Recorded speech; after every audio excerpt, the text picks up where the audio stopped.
Frankenstein by Mary Shelley, Chapter 14. Some time elapsed before I learned the history of my friends. It was one which could not fail to impress deeply on my mind, unfolding as it did a number of circumstances, each interesting and wonderful to one so utterly inexperienced as I was. The name of the old man was de Lacy. He was descended from a good family in France, where he had lived for many years in affluence, respected by his superiors and beloved by his equals. His son was bred in the service of his country, and Agatha had ranked with ladies of the highest distinction. A few months before my arrival, they had lived in a large and luxurious city called Paris, surrounded by friends and possessed of every enjoyment which virtue, refinement of intellect, or taste, accompanied by a modern fortune, could afford. The father of Safie had been the cause of their ruin. He was a Turkish merchant and had inhabited Paris for many years when, for some reason which I could not learn, he became obnoxious to the government. He was seized and cast into prison the very day that Safie arrived from Constantinople to join him. He was tried and condemned to death. The injustice of his sentence was very flagrant. All Paris was indignant, and it was judged that his religion and wealth, rather than the crime alleged against him, had been the cause of his condemnation. Felix had accidentally been present at the trial. His horror and indignation were uncontrollable when he heard the decision of the court. He made, at that moment, a solemn vow to deliver him and then looked around for the means. After many fruitless attempts to gain admittance to the prison, he found a strongly gated window in an unguarded part of the building, which lighted the dungeon of the unfortunate Mohammedan, who, loaded with chains, waited in despair the execution of the barbarous sentence. Felix visited the grate at night and made known to the prisoner his intentions in his favor. The Turk, amazed and delighted, endeavored to kindle the zeal of his deliverer by promises of reward and wealth. Felix rejected his offers with contempt. Yet when he saw the lovely Safie, who was allowed to visit her father and who, by gestures, expressed her lively gratitude, the youth could not help owning to his own mind that the captive possessed a treasure which would fully reward his toil and hazard. The Turk quickly perceived the impression that his daughter had made on the heart of Felix, and endeavored to secure him more entirely in his interests by the promise of her hand in marriage so soon as he should be conveyed to a place of safety. Felix was too delicate to accept this offer, yet he looked forward to the probability of the event as to the consummation of his happiness. During the ensuing days, while the preparations were going forward for the escape of the merchant, the zeal of Felix was warmed by several letters that he received from this lovely girl, who found means to express her thoughts in the language of her lover by the aid of an old man, a servant of her father who understood French. She thanked him in the most ardent terms for his intended services towards her parent, and at the same time she gently deplored her own fate. I have copies of these letters, for I found means, during my residence in the hovel, to procure the implements of writing, and the letters were often in the hands of Felix or Agatha. Before I depart, I will give them to you. They will prove the truth of my tale. But at present, as the sun is already far declined, I shall only have time to repeat the substance of them to you. Safie related that her mother was a Christian Arab, seized and made a slave by the Turks. Recommended by her beauty, she had won the heart of the father of Safie, who married her. The young girl spoke in high and enthusiastic terms of her mother, who, born in freedom, spurns the bondage to which she was now reduced. She instructed her daughter in the tenets of her religion and taught her to aspire to higher powers of intellect and an independence of spirit forbidden to the female followers of Muhammad. This lady died, but her lessons were indelibly impressed on the mind of Safie, who sickened at the prospect of again returning to Asia and being immured within the walls of a harem, allowed only to occupy herself with infantile amusements ill-suited to the temper of her soul, now accustomed to grand ideas and a noble emulation for virtue. The prospect of marrying a Christian and remaining in a country where women were allowed to take a rank in society was enchanting to her. The day for the execution of the Turk was fixed, but on the night previous to it he quitted his prison and before morning was distant many leagues from Paris. Felix had procured passports in the name of his father, sister, and himself. He had previously communicated his plan to the former, who aided the deceit by quitting his house under the pretense of a journey and concealed himself with his daughter in an obscure part of Paris. Felix conducted the fugitives through France to Lyons and across Mount Cenis to Leghorn, where the merchant had decided to wait a favorable opportunity of passing into some part of the Turkish dominions. Safie resolved to remain with her father until the moment of his departure, before which time the Turk renewed his promise that she should be united to his deliverer. And Felix remained with them in expectation of that event, and in the meantime he enjoyed the society of the Arabian, who exhibited towards him the simplest and tenderest affection. They conversed with one another through the means of an interpreter, and sometimes with the interpretation of looks, and Safie sang to him the divine airs of her native country. The Turk allowed this intimacy to take place and encouraged the hopes of the youthful lovers, while in his heart he had formed far other plans.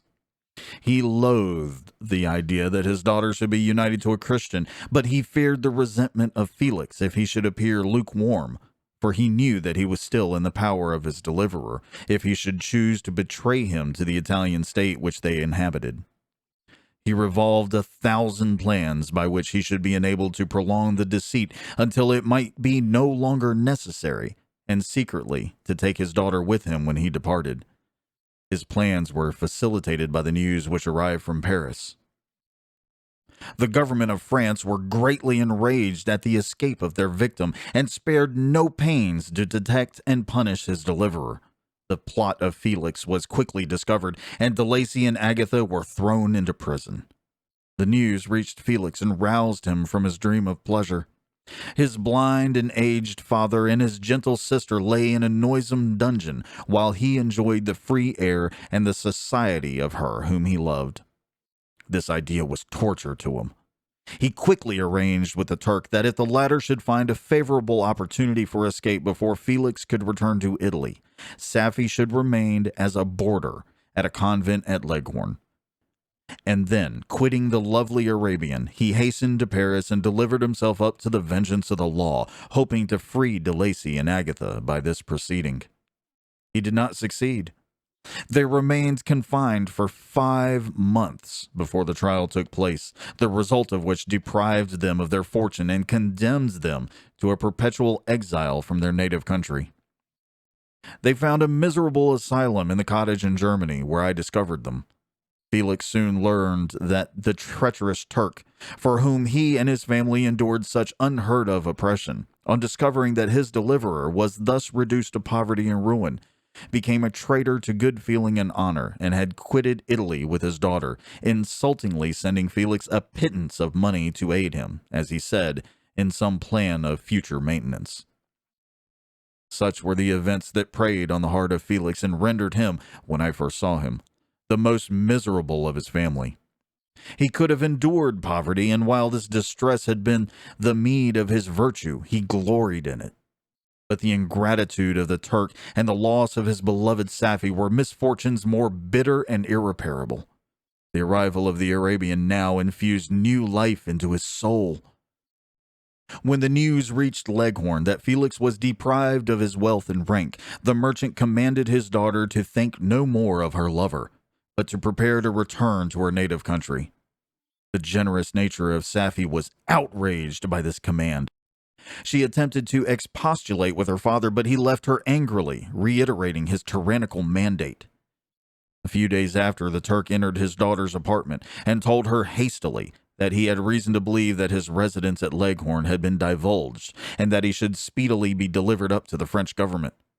He had consequently hired a vessel to convey him to Constantinople, for which city he should sail in a few hours. He intended to leave his daughter under the care of a confidential servant to follow at her leisure with the greater part of his property, which had not yet arrived at Leghorn. When alone, Safi resolved in her own mind the plan of conduct that it would become her to pursue in this emergency. A residence in Turkey was abhorrent to her. Her religion and her feelings were alike averse to it. By some papers of her father which fell into her hands, she heard of the exile of her lover, and learnt the name of the spot where he then resided. She hesitated some time, but at length she formed her determination. Taking with her some jewels that belonged to her, and a sum of money, she quitted Italy with an attendant, a native of Leghorn, but who understood the common language of Turkey, and departed for Germany. She arrived in safety at a town about 20 leagues from the cottage of De Lacy when her attendant fell dangerously ill. Safi nursed her with the most devoted affection, but the poor girl died, and the Arabian was left alone, unacquainted with the language of the country and utterly ignorant of the customs of the world. She fell, however, into good hands. The Italian had mentioned the name of the spot for which they were bound, and after her death, the woman of the house in which they had lived took care that Safi should arrive in safety at the cottage of her lover. And thus ends chapter 14 of Frankenstein by Mary Shelley. And now we have a little bit of a love story involved. Interesting. I'm kind of sad that I haven't read the book up until now, but hey, you know what? It is what it is. I am going to once again keep this short. I don't really have a whole lot to say other than, hey, you know what? If you haven't followed me on socials, follow me on Twitter, Instagram, TikTok, and even that other thing I do, Twitch, where I stream Monday. No, I stream on Twitch Thursdays, Fridays, and Saturday nights at 8 p.m. Eastern. Wow, I'm probably not even going to edit that out because I am exhausted. I took my son hiking this morning. We took a wrong turn and ended up on the wrong trail, one that was rated hard instead of moderate. So yeah, I'm beat. So hey, you know what? Let's just move on. We are doing an extra life stream on Twitch, July 24th at 4 p.m. Eastern. It's going to include me and 7 other streamers, one of which is Captain Jim Rayner. He's the one that's kind of got all this set up and good to go. And between the two of us, me and Jim, we're hoping to raise $2,000 on July 24th. So hopefully that will go great. At least that's the hope. That's always the hope. You know what I mean? Anyways, I said I was keeping this short. There should be a subscribe button right here. Don't forget to like the video if you liked it. The Frankenstein playlist will be over there. Thank you guys again for listening. And this, of course, will be on Spotify as well. So y'all have a great week, and I will catch you next time. So until then.